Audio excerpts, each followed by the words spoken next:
By the mid 19th century, the countries of South Asia were gaining independence from their colonial rulers. These newly independent countries were looking to receive economic and military aid, creating a war for economic power between the Cold War superpowers of the United States and the Soviet Union. After the British Empire's withdrawal from the Indian subcontinent, India and Pakistan emerged as investment opportunities for Cold War superpowers. The United States and Soviet Union began to make strides for economic power and political sway in India and Pakistan. In the fall of 1947, Indian Prime Minister Nehru began a campaign to win Soviet favor. The USSR displayed little interest in India as a prospective alliance or as a communist state, leaving the door wide open for U.S. involvement. The USSR perceived independent India as a repressive government because communism was not actively pursued as an option for the political state of India.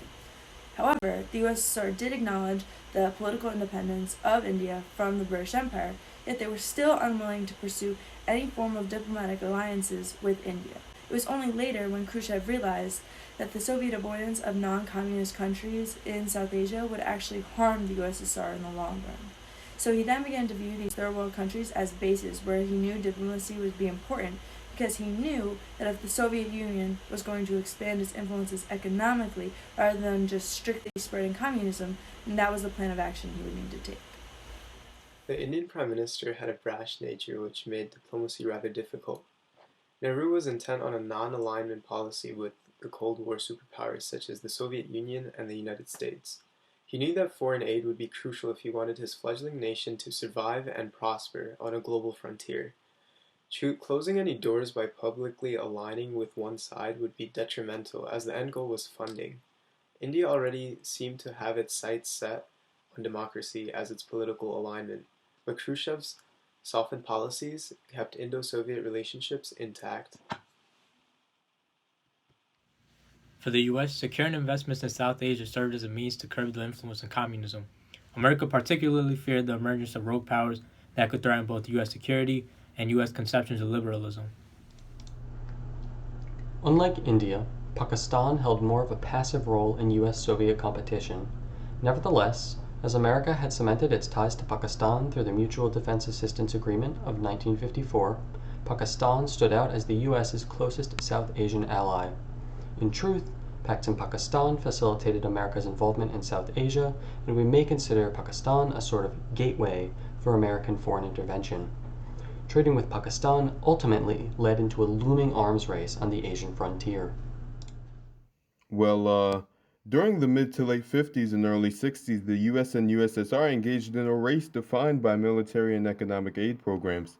Khrushchev, seeking to best American efforts, invested in Afghanistan as the first subject of USSR aid. In fact, Soviet programs in northern Afghanistan exceeded $100 million. Moreover, India served as a key recipient of both US and Soviet aid in the years leading up to 1960. However, despite the increased interest in India during this period, the country's economy ultimately faltered. India experienced a foreign exchange crisis in 1957 that arose from insufficient production and the failure to realize Nehru's industrialization scheme. In the 1960s, Khrushchev was intent on improving Soviet Union relations as well as the economic strength and defensive capabilities of India. Throughout the mid-late 1960s, the USSR would go on to supply India with military aid in the form of MiG fighter jets, as well as the modern arms. In addition, the USSR built up India's infrastructure to create a strong sector for science and technology. By the beginning of the 1970s, India was becoming a powerful producer of steel and military armaments, with the USSR importing Indian-produced arms. As economic ties became more intertwined, so did the respective countries' political motives. Rising tensions due to shaky economic results and continued superpower competition in South Asia threatened to topple the delicate power balance. Tensions seemed to boil over when a U-2 bomber was shot down upon venturing into Soviet territory. This set a standard for more militarized aid, whereas before there was a strict emphasis on economic and ideological aid. The US backed Pakistan in skirmishes over the Kashmir province against Soviet-backed India. But not all disputes were so clear-cut politically. China lies at the center of political disputes in 1960s South Asia. Sino-Indian relationships were strained due to land claims over Tibet, which resulted in crushing defeat for India in the Sino-Indian War. The Soviet Union had weakened ties to China, and its neutral stance in the Tibet dispute further tarnished that relationship. India's defeat strained relationships with the Soviet Union as well, and provided prime opportunity for the United States to gain influence over India. This only angered Pakistan, whom the US appeased by increasing aid. Loyalty on the frontier was hard to come by. Pakistan began turning towards India's arch enemy, China, because of the ongoing conflicts in Kashmir. The US and India grew closer as a result. There now existed a new power dynamic: India and the US versus China and Pakistan.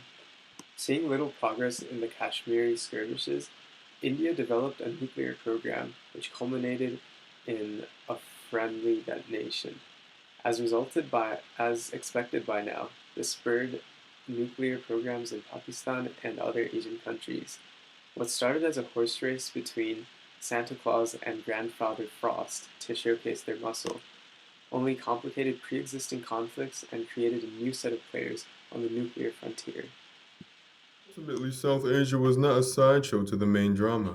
Rather, it established a pattern of economic competition between the superpowers in the Third World. It sparked new conflicts between the emerging nations of China, India, and Pakistan, with familiar players in the background. This practice of competition through proxy rather than outright war set new standards for foreign policy in a globalizing world and laid the groundwork for neocolonialism to follow through to the present.